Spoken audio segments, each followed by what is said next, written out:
আসসালামু আলাইকুম রহমতুল্লাহ বারাকাতু।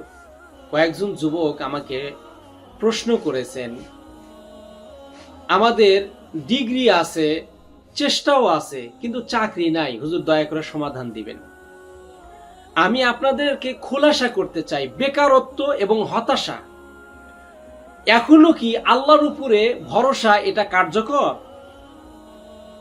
মূল বক্তব্য হলো, অনেক যুবক আজকাল ডিপ্রেশনে ভুগতেছে, হতাশায় ভুগতেছে যে আমাদের ডিগ্রি আছে অনেক, যোগ্যতা আছে অনেক, চেষ্টাও আছে, কিন্তু চাকরি নাই। আমি আপনাদেরকে স্পষ্টভাবে বলতে চাই, রিজিক তো চাকরির হাতে না, রিজিক হলো মহান আল্লাহ রাব্বুল আলামিনের হাতে।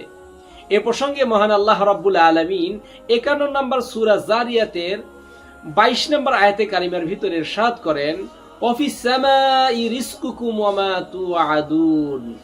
তোমার জন্য যা কিছু নির্ধারিত, আসমানে তোমার জন্য যা নির্ধারণ করা আছে, তোমার রিজিক যতটুকু বাজেট করা আছে ততটুকু তুমি অবশ্যই পাইবা। শুধু আল্লাহর কাছে মন থেকে চাইতে হবে। চাইতে দেরি, কিন্তু আল্লাহ দিতে দেরি করেন না। মহান আল্লাহ রাব্বুল আলামিন বলেছেন, উদউনি আস্তাজিব লাকুম। হে বান্দা, তোমরা আমাকে ডাকো, আমাকে ডাকো, আমি তোমাদের ডাকে সাড়া দিব।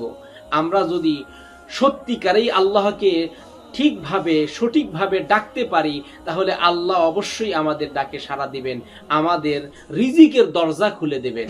এ প্রসঙ্গে আপনাদেরকে একটা হাদিস কোট করে শোনাতে চাই।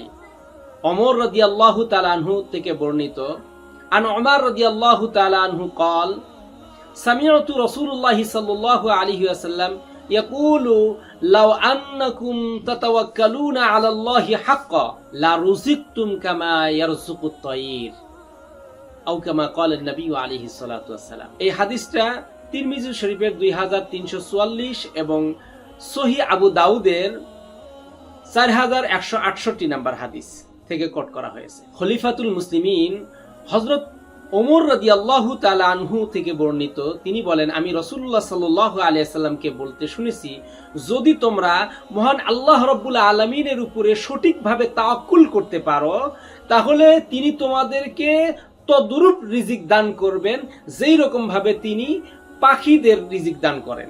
সকালে তারা খালি পেটে ঘর থেকে বের হয়ে যায়, সন্ধ্যায় তারা উদর পূর্ণ করে পেট ভর্তি করে পুনরায় বাসায় ফিরে আসে।